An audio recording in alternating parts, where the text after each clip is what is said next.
It's the Bennington Show on a Wednesday. I'm Ron Bennington. There's Gail Bennington. Yo. I am Ron Bennington. It's a whole new world. History took place last night, and if you are a Trump backer, you're more than welcome to call and gloat and celebrate and enjoy your future. It's 844 Rock God. 844 Rock God. An amazing, historic night like we've never seen before took place last night. Donald Trump beat the odds, beat the Democratic Party, beat the Republican Party, did it all on his own with his backers, and America has spoken, and it is a brand new way to look at the world. The world is trying to react to this right now, and it is an amazing time that we live in. We're going to build a wall. We're going to crush ISIS. We're going to rebuild the infrastructure of this country. And as far as I'm concerned, the guy deserves the shot to do everything that he wants to do. And we got to see how it works out. America has spoken. They came out in droves. They beat the pollsters.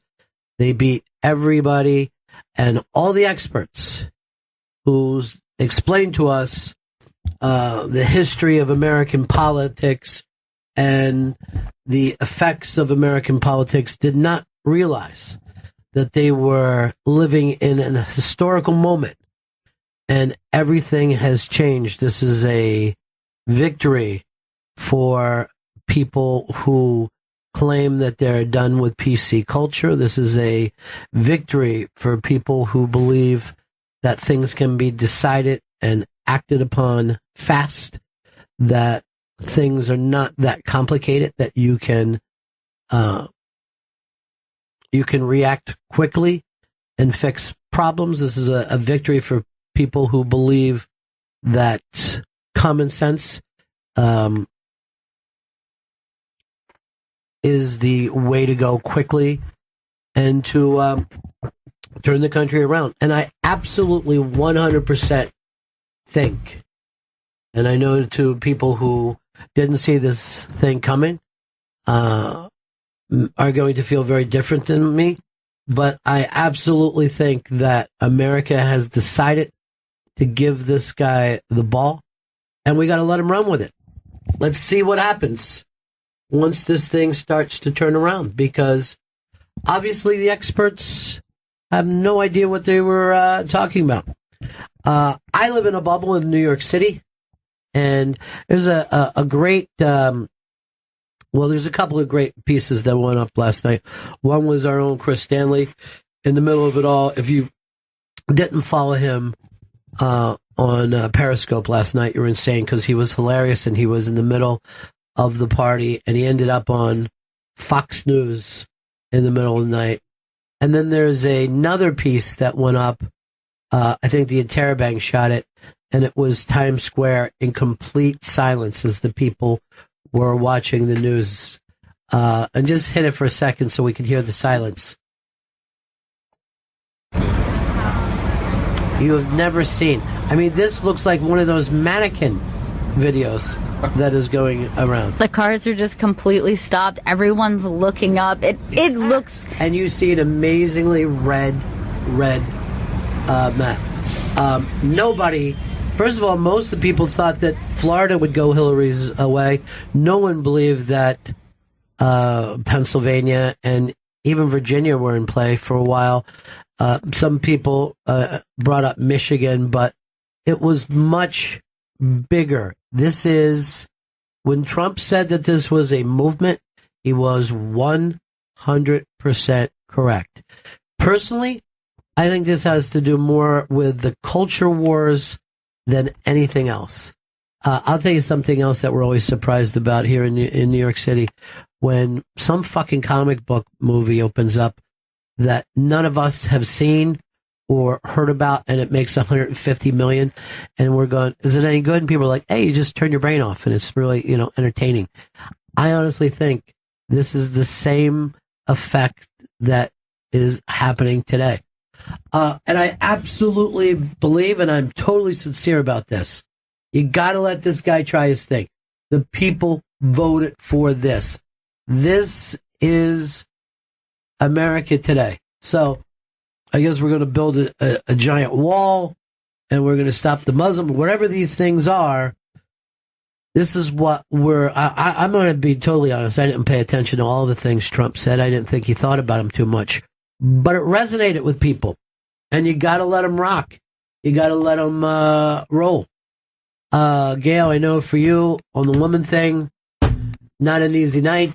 No, it was pretty brutal, but so it goes. It shouldn't be a shock. And yet it feels like it is. It feels like a shock. Well, I guess what really is a shock is, look, the Democratic Party has been defeated before. This has happened. This is something that happens. One way, a couple years we swing this way, 8 years goes by, we swing the other. But what was really strange is that he defeated both the Democratic and Republican Party together because they did not want this. Well, here's what was the funnest thing last night. I ended up watching a lot of Fox News, and only one guy was really overly excited. What's going on with your sound? I said it fixed the mic. It was not calibrated correctly. Okay. Only one guy was excited and happy and gloating on Fox News. They were stunned last night. And that was Sean Hannity. And he wasn't at work. Sean did not show up and was part of the show. He was calling from his house because I don't think even he thought this was going to go down the way that it did. Sean Hannity gets, a huge pop for being on this thing from Jump Street. I can't think of another major media person.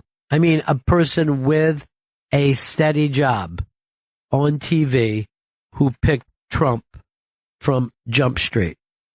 Ann Coulter, of course, but she doesn't have the problem of keeping a television audience every single night. Yep. She can be more of an outlier. But she definitely called it from the beginning.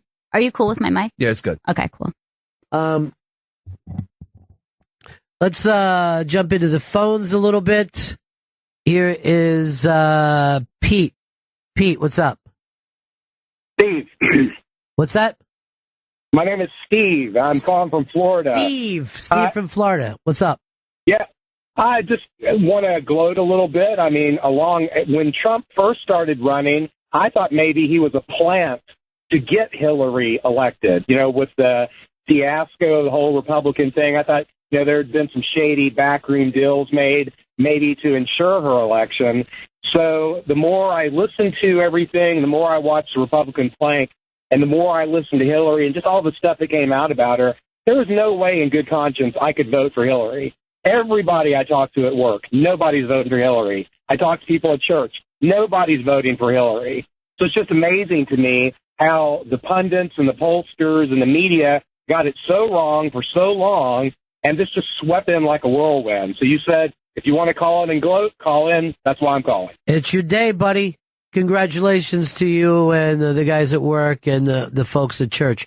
844-ROCK-GOD. 844-ROCK-GOD. He is completely right when he said everybody got it wrong. Most of the people that have been in charge of the Republican Party for years are basically out. The Republican Party, as we know it, will change to reflect Donald Trump, which means it's actually going to become more liberal in certain ways. I'm only guessing that. I have no real idea. I just know the kind of guy he was before he started running. So that part of it is going to be an interesting watch. Right. And we certainly remember the guy who years ago said, if I were to run for president, I would run as a Republican because I find them to be the dumbest voters, the voters that I could control. Yeah. Oh, this is years ago. You can find it. He said that this would be the controllable majority, and he thinks that he would do well. Well, they backed them in spades, not the the evangelicals and all that type of stuff. We'd been talking for a long time. When we ever travel, you get outside of any city and you see a lot of Trump signs. Yeah. There are a lot of people in between cities who have felt ignored and invisible, and Donald Trump said, I'm going to be here for you. Now, a lot of that means rebuilding the country. I certainly think the infrastructure of this country needs to be rebuilt, and I'm totally excited to see what his plans are and how he wants to pull this off and how we're going to pay for it, because I absolutely think it has to take place. Jason, Rochester. How's it going, buddies? It feels like we're living in a textbook. It's pretty interesting, isn't it? Oh, I was shocked last night when Trump won Ohio. I instantly got off my Madden game and went downstairs and started watching until 4 a.m. So you got off the Madden game. What team were you playing? I'm a Vikings fan, sad enough, just like Joey Jojo. It's the only way to get the Vikings to ever win a Super Bowl. I know exactly how you feel when you play Madden. 10 years and running with Teddy Bridgewater. What do you think, how's Trump going to pull off some of the big ideas that he has? Well, I think if he wants to rebuild his infrastructure, like he's saying, he wants to bring new industry to this country. We saw marijuana get passed in many states, and now it's time to legalize hemp. We need hemp in this country. We have diverse climates that can grow it. It's environmentally sound. We need new green technology. We need a new green industry to bring the economy back.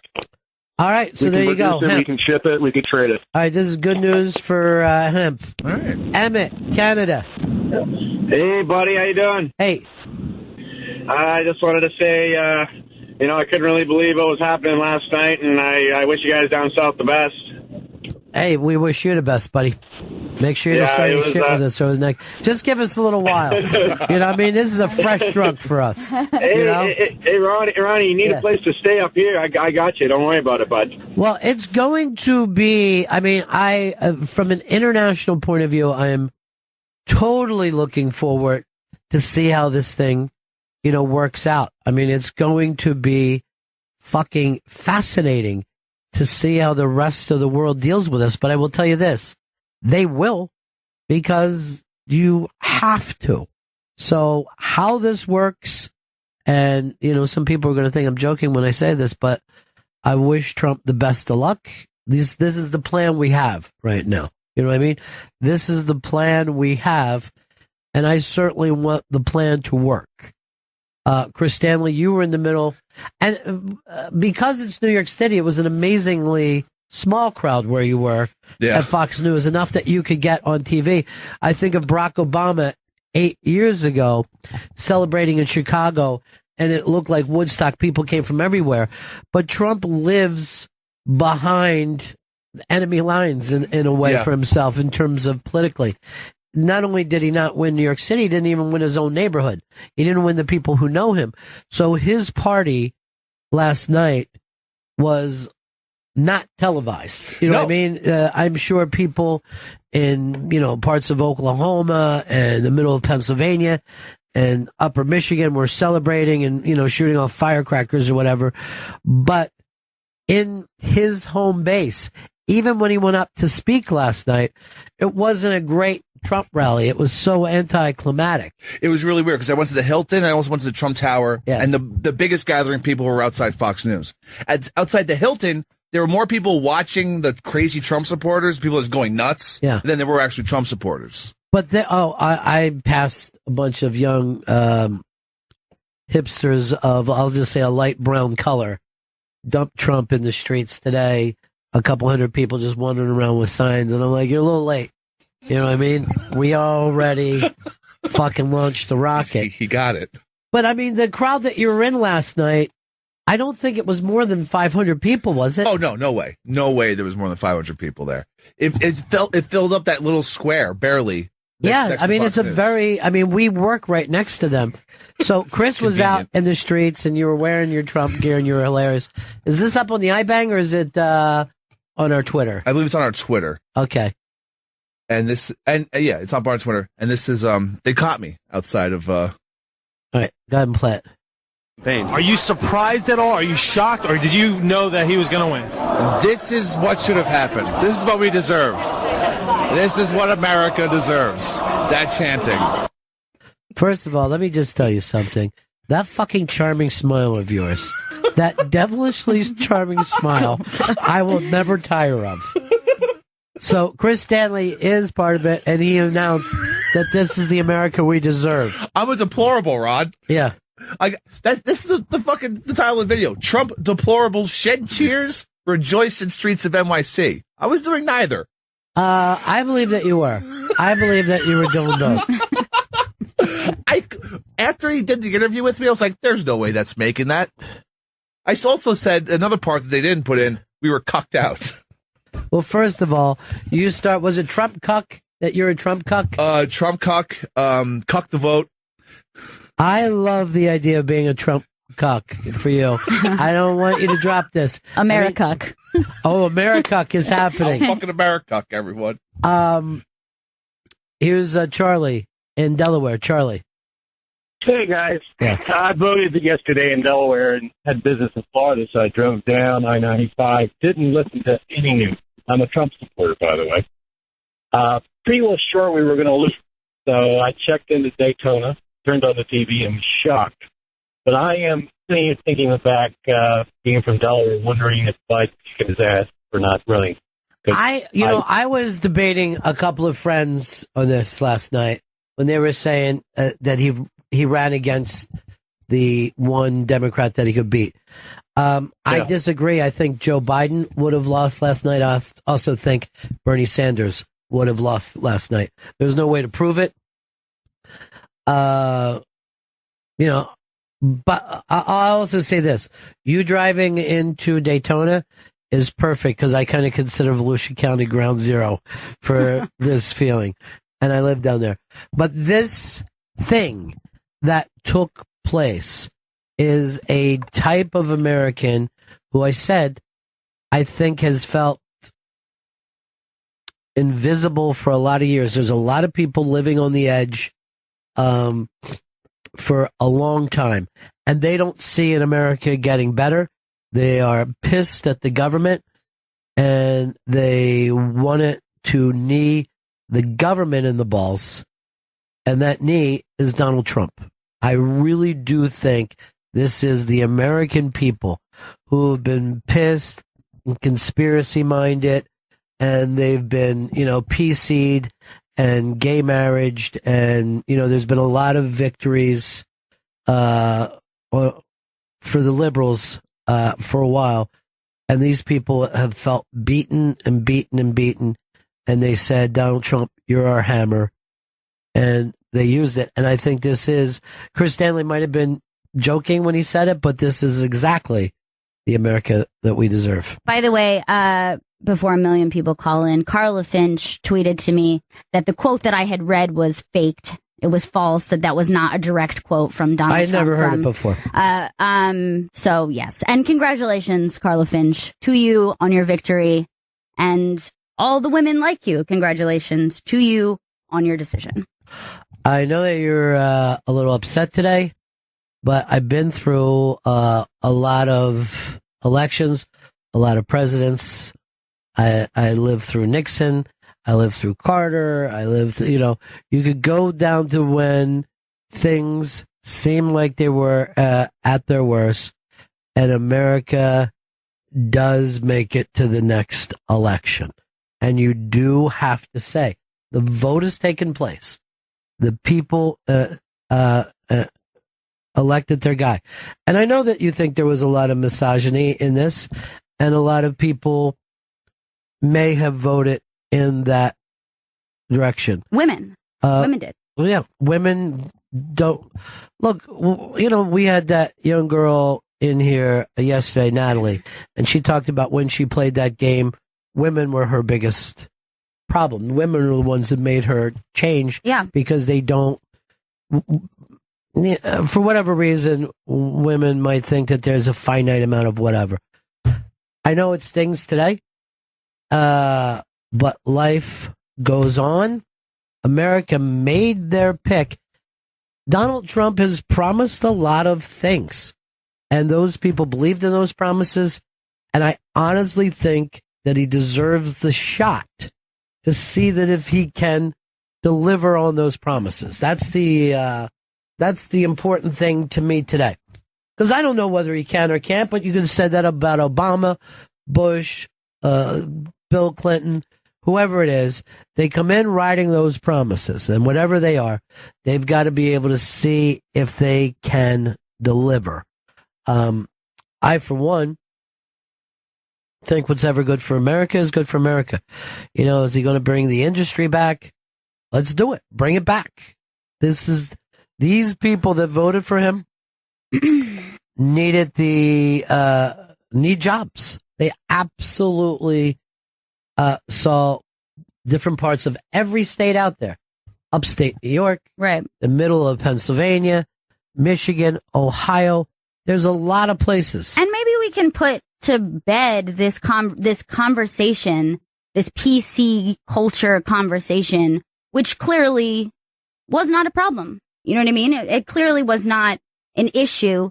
This pussification of America that everybody acted like was such a huge problem. Clearly it's not. It's not a problem. Here is Adam in Iowa. Adam. How you doing, buddies? Yeah. Hey, being from Iowa and actually Trump taking Iowa, it just kind of shows me in the rural area I live that Hillary and the Democrats have just lost touch with, people that are working, 50, 60 hours a week. And, we were just tired of the press. If you look at the press reaction last night, it's just like complete shock. And realistically, they were so influenced on this race that it's just crazy to me. Well, I think it's also everything that you're saying is correct. The pollsters were 100% wrong. The media was 100% wrong. And there is a fury underneath. And it rose up. And in my opinion, that fury was dealt with in the most positive way that we possibly could. And that is an election that went peacefully. You know what I mean? But people, make no mistake that there is a lot of anger that took place, and it was, used to back Donald Trump. And also make no mistake about this. What Donald Trump did was the longest shot in the history of American politics.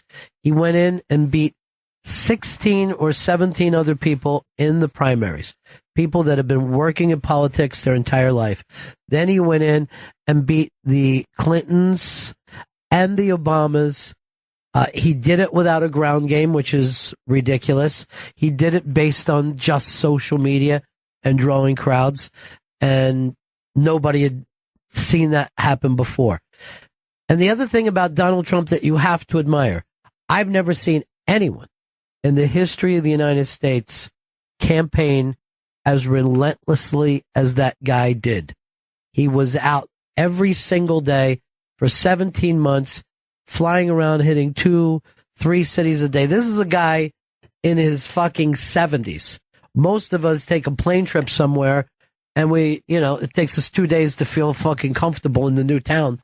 You get exhausted. You're like, did I drink enough water?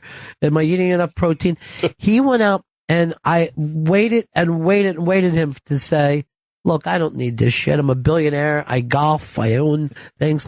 I'm going to go and do that. So all the people who thought, he was just doing this to set up another business were wrong. He's a guy that went after it. And from a competitive point of view, you saw him enjoy it.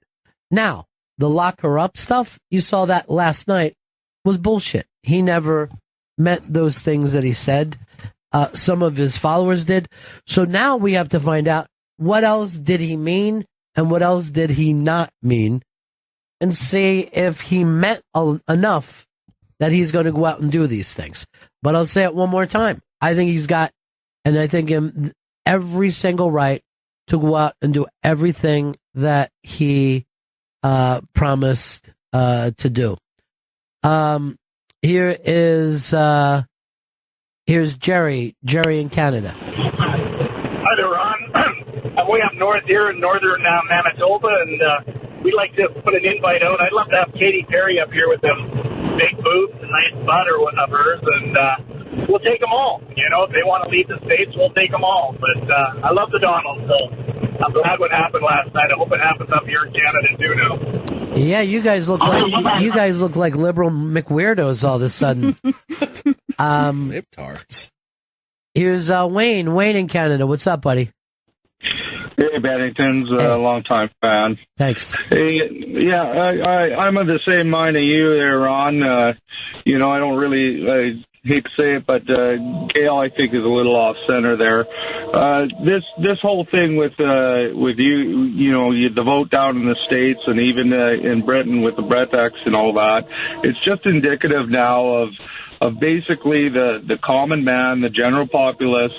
You know, you have the media and the left wingers that are trying to push all these agendas on the general populace that really we could give, you know, we don't really care too much about, you know, the gay and the LGBTs and all that kind of stuff.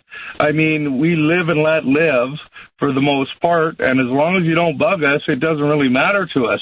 But they keep pushing it, and the people are just getting fed up. You think it was the gay marriage that did it?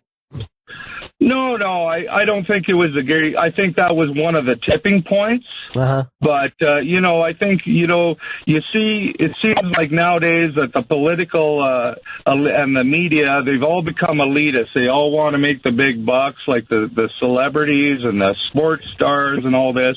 Everybody wants to be up there and important, but the common man is being left in the wake and supposed to pay for it all. And that's what I think where the real backlash is coming, is that, you know, Joe Average wants to be known and wants to be counted for. And he's not seeing that. So that's why you're seeing all these revolts, so to speak. Like up in Canada, we voted Trudeau on, and he's a far left liberal, but yet he's been in power now over a year, and he's fulfilled every pledge that the former Prime Minister Harper did, which was center of right.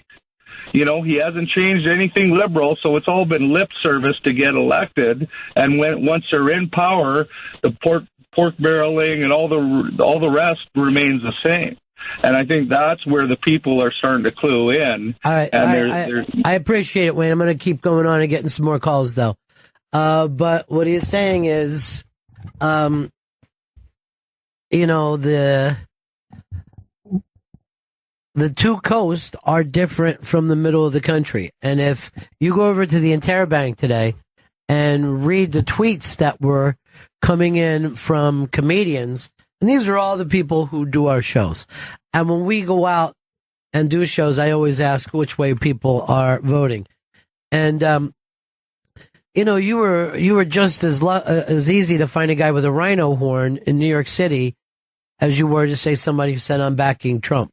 You know what I mean? It was not and is not a New York or LA thing. It's also not a Washington, D.C. thing.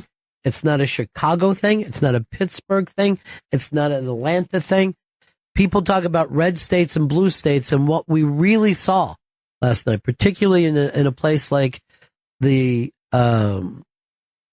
state of Pennsylvania, is that the Philadelphia people and the Philadelphia suburban people and the people who live in Pittsburgh are totally different than the people who live in the rest of the state. And I always say that I'm from Pennsylvania. I'm from the southeast fucking corner of Pennsylvania. I know the middle of the state probably as well as Chris knows upstate. You know what I mean? It just seems like another place, you know, it's where your friends go to jail. You know what I mean? Or to go hunting or whatever. Yeah, I mean, I was in PA over the weekend, and the amount of Trump signs I saw, and again, just outside of Philadelphia. So, right. I was in that moment, I was like, wow, this is a lot more support in a state that I would have thought, you know, we all expected to carry. So that's just what happens. That's what happens when you go outside of the city. It's a change. Just as shocking as I'm sure it is if you're moving the other direction. It must feel like a very surreal, weird thing where, the divide just feels so great. We live in a different kind of America from each other. Here is Anna in Annapolis. Anna. Hi, buddies. Hey. Hi. So it's so crazy. I'm driving right through the center of Pennsylvania right now. I live in Annapolis. My parents are on the Finger Lakes in upstate New York. And just the drive today, you're right, like Gail was saying, it's all Trump signs, heavy, like the signs of barns painted Trump, not just the yard sign, but like people are all in with it. And I voted for him. I did. We're small business owners, and I think we can really benefit a lot from some of the things that he's going to get going, and I'm ready to kind of ride the crazy train. But the thing I'm wondering is if he has really thought about what the consequences are now that he actually got it. Like, is he going to have buyer's remorse, essentially? $7 million, $70 million, he got the presidency. His life is going to be completely different. Well, like they say, heavy is the head that wears the crown. And I was watching him last night. Yeah. And he looked quite serious. He wasn't gloating about it. I mean, I think he gets the full responsibility that is, going down. Now, one of the things that the way Trump has run his businesses over the years is a lot of times he'll put his name on something and he'll come back and check every once in a while and see how they're running it. And if he's not happy with the problem, he'll fire the person. When you're the president, you take the full heat for everything. Yeah. If there's a fucking shooting in Missouri, it's your fault. If a fucking bomb goes off in fucking Holland, it's your fault. If the Dow rises or falls, you get the fault or credit. So that kind of stuff will be difficult for anybody to write up, particularly a guy who makes that kind of snap verbal decision. I mean, he's like as quick as I am to make up his mind about something like, fuck you. You know what I mean? So it'll be interesting, but you said you chose him because you think it's going to be good for the country. What is your hopes and dreams that happens here, Anna? What's going to happen? Well, I don't know so much for the country. I was part of that idea of just wanting something just different, just being done with her in the Clinton legacy. I'm all for the pro-woman, and I think that was awesome, but just I couldn't drink the Kool-Aid with her. And I think with somebody like... Did I lose you? Oh, no. I'm sorry, Anna, your phone went out because I love where you were going with that. Here is John in Louisiana. How are you? Hey there, Ronnie B. You know, as a Trump voter and a supporter, I got to be the first one to apologize that we have now fucked up your traffic on Fifth Avenue for the next 4 years. I don't know. I've heard that the Secret Service doesn't want him in that building. That is not a secure, and I mean it's a public building where anybody can walk into the ground floor. It's a giant security threat of that building. Anyone, and you're invited. It's actually public space.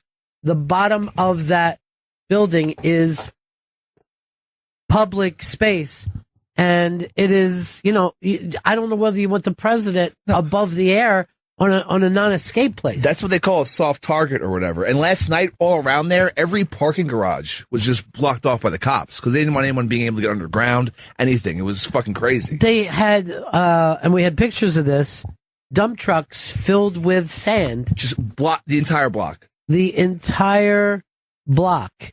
So, I don't know. I mean, he might be sleeping his last nights in the Trump Tower. And then, the rest of his life, he's a security, risk after that. Here is David in California. Right. It seems like in the 70s, the Democrats, it seems like the Democrats of the 70s have become the Republicans of today. And I don't know where, at the time, the Democrats became so arrogant about the law. They can do whatever they want. They put it in our face.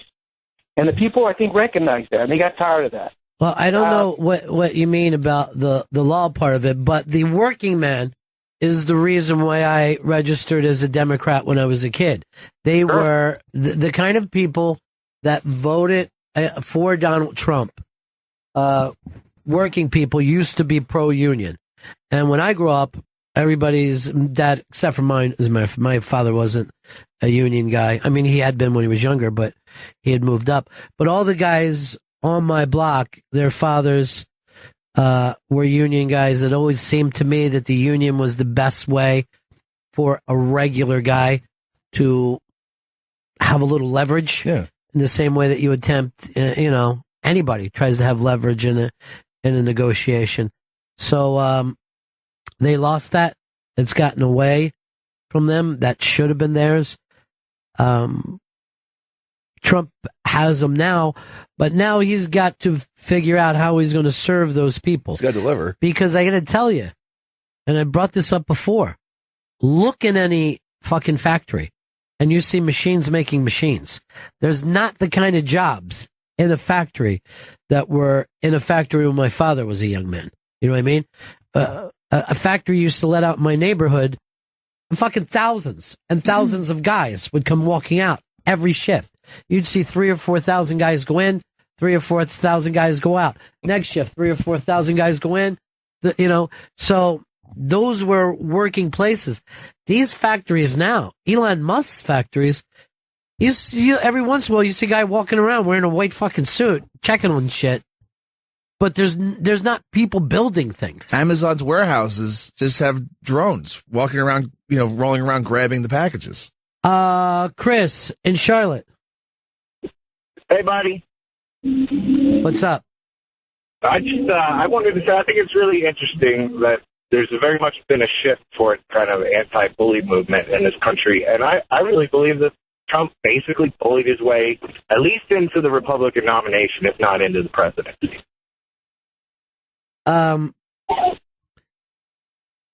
Well, look, America elected a strong man. They did. They wanted a guy who could get things done. Daddy's going to win. They wanted Daddy to win. That's it. They felt very strong, yes. Very comfortable with him. And, I think that, this is something that it was going to swing this direction. But I think that it was such a shock, not just to people on the left or Democrats. You could see the shock in him, I think. I mean, I think that it was such a weird thing. I mean, that he wasn't expecting this because of the amount of, the election is rigged, and they were putting out so much of that energy up until the final hour, until I think that they were like, oh, whoa, I had no idea, that it was gonna go this way. This is always a shock and an uncomfortability when we get a new president of any kind. People feel it immediately because none of us, as much as we even say we want change is always an uncomfortable thing. Right. So, but we did elect a strong man. We elected a guy who we wanted to be the single guy. You know what I mean? We wanted a guy who said, I've got this. We don't want a guy who's like, I'm looking at the marketing research and I'm going to think about it. We wanted a gut reactor. And now we got one. Let's see what happens. Let's see what works. Could America have been right? Maybe they made the right decision. Maybe it took an outside guy. We don't know until it plays out a little bit. So as many people who are saying this is great, and a lot of people saying we are doomed, we don't fucking know. We don't know. We don't know what he's going to do or how he's going to do it. We do know that he says these things are easily fixable. ISIS is easily fixable. We're going to destroy them. We're not going to have to worry. The law and order stuff is easily fixable. Immigration, easily fixable. We've been promised this. Why not let it play out? We had the election. Let's see what it is. I mean, I don't know how big the wall's going to be. I imagine it's going to be enormous. Obviously, a lot of people are going to be working on that. Quite frankly, some hot conditions. I don't want that job. Stay hydrated. Yeah, stay hydrated is Very, very important. He also said we're going to get along with everyone in the world. So international relations looks good. And we're going to go back and renegotiate every trade deal, and trillions of dollars are going to come in, and we're going to use that money, and the Mexicans. Let's see. Maybe he can do it. I'm excited as a Trump cuck. Here's Ryan. Ryan in Ohio. Hey, guys. Yeah. So I got to look at the comedy side of this. And I don't know about you guys, but I follow Louis J. Gomez on Facebook. And I don't know if you saw his post this morning. Yeah. It just says, "This is Facebook today." And then he posted REM, "Everybody Hurts." You know, let me just say this about Louis J. Gomez. This proves that I'm in Trump America as quickly as I can be. Louis J. Gomez has been hiding behind the fact that he says he's a Puerto Rican. He's a Mexican and an illegal Mexican.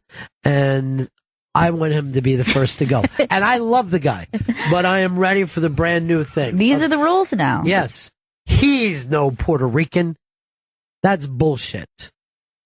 There is amazing piece after piece after piece of stuff, but Chris Laker, and these are all up on the iBang, and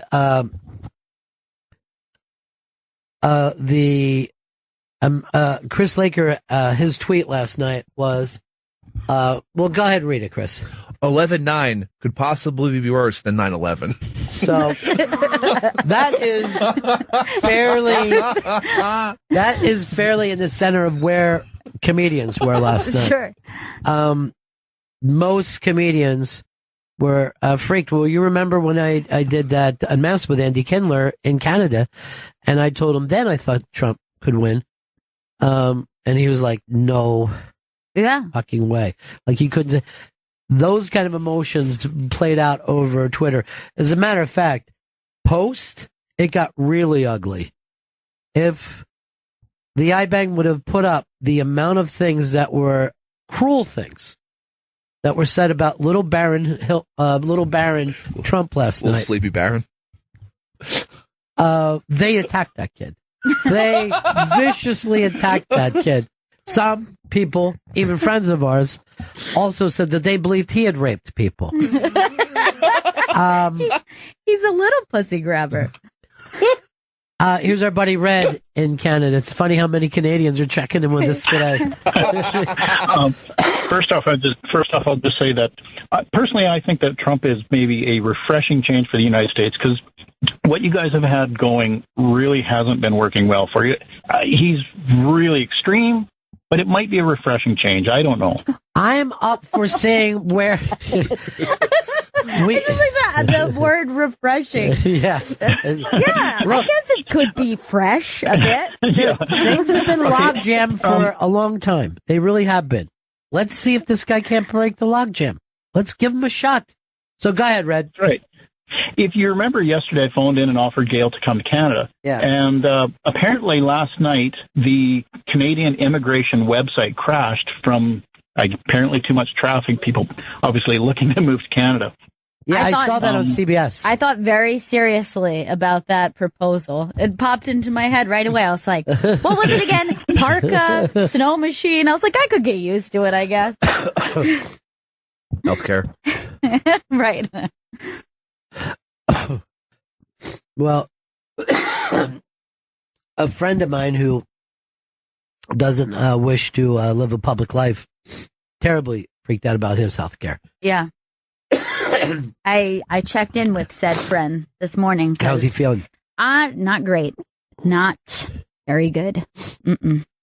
He had a rough night last night. A lot of our friends had a rough night. I was being the same kind of glasses half full guy that I'm being today.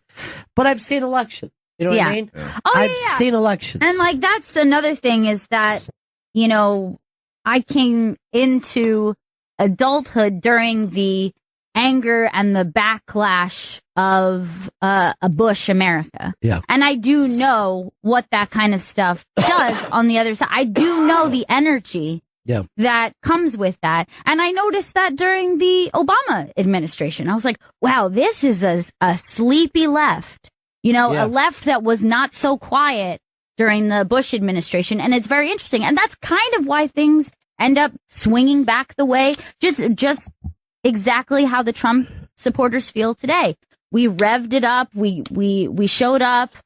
We were angry enough because we had somewhere to claw up from.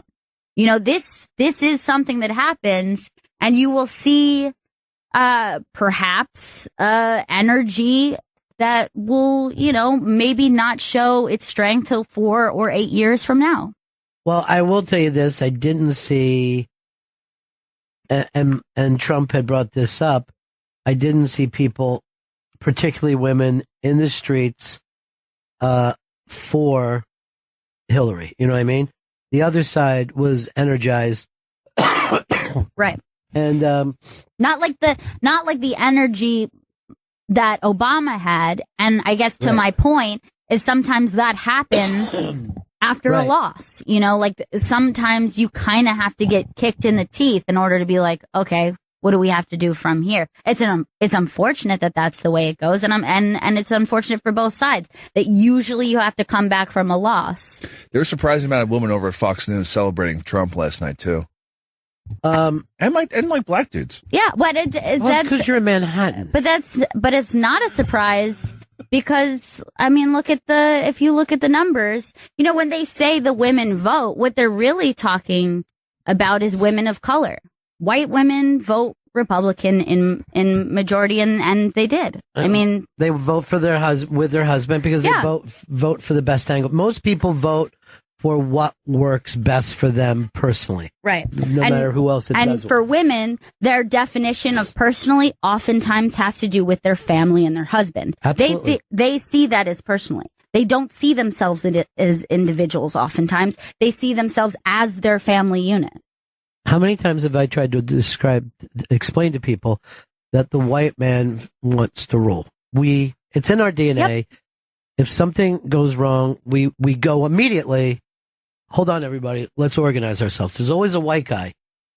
And I'm one of them. I will go all the time. I know this feels crazy, but I think we can pull a couple things together. I know I was screaming at you guys a couple minutes ago. Now I'm calmed down, and we're going to figure out how I just blamed everybody, but now I want to turn around and work this thing out. But to go back to so we're going to do it. That's the guy that we elected. Not only, I think we're looking in that picture at least 2 presidents, whether it's going to be Pence or Barron Trump with Donald. One of them will want to be a future president. I think we jump over Eric. Oh, yeah. But, go back to your point about how when people win, they get lazy. I always remember Lawrence of Arabia. Did you ever watch that movie? And he would lead these Arabs and they would have this big win. And then the people would take whatever stuff they would take off the losing army and they would go home. And he would be like, wait, we got another battle. And they're going, oh, we just got this stuff. You know what I mean? Like they couldn't understand. And I think that happens all the time. Here's Christina. Christina, how are you? I'm doing fine. How are you? Great. Yeah, I'm a transgender truck driver from Canada. Uh-huh. I drive in the States all the time. And I got to tell you, in the trans community right now, people are literally shaking in their boots because of what Trump seems to want to represent. There's been a lot of talk that he's going to start writing up these anti-LGBT laws to kind of, get rid of us or something. I'm not sure exactly what he's planning.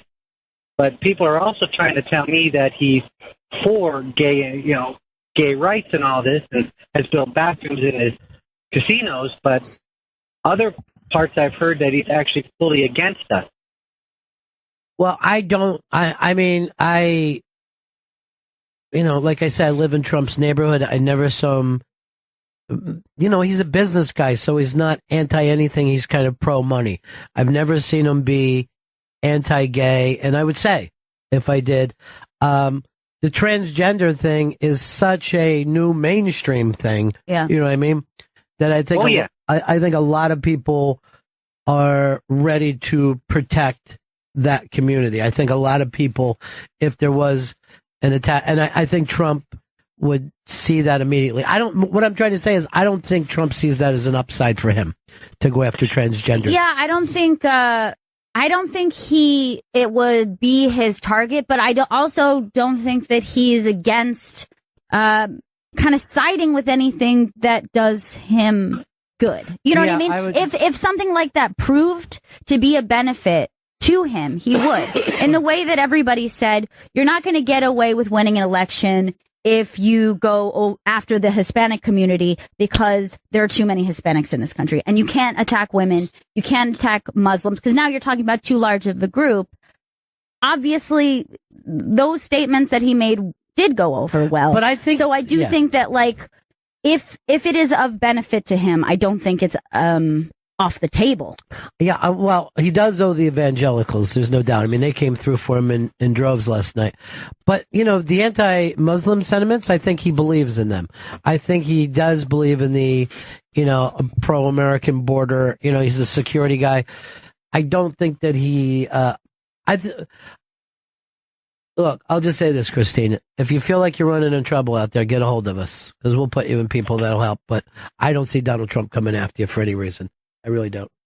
But anything can change. I mean, like you said, everything's sliding back and forth now. You know, right now I see Trump as nice guy Eddie. He doesn't exactly, you know, somebody tell him one thing. Right. That's all. First things fucking last.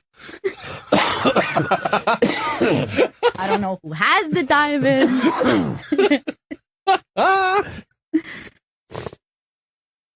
Who made the call, though, other than I said Sean Hannity and Coulter? Who was like a big name person who made the call? I mean, Nick DiPaolo, obviously, but Nick didn't have as much.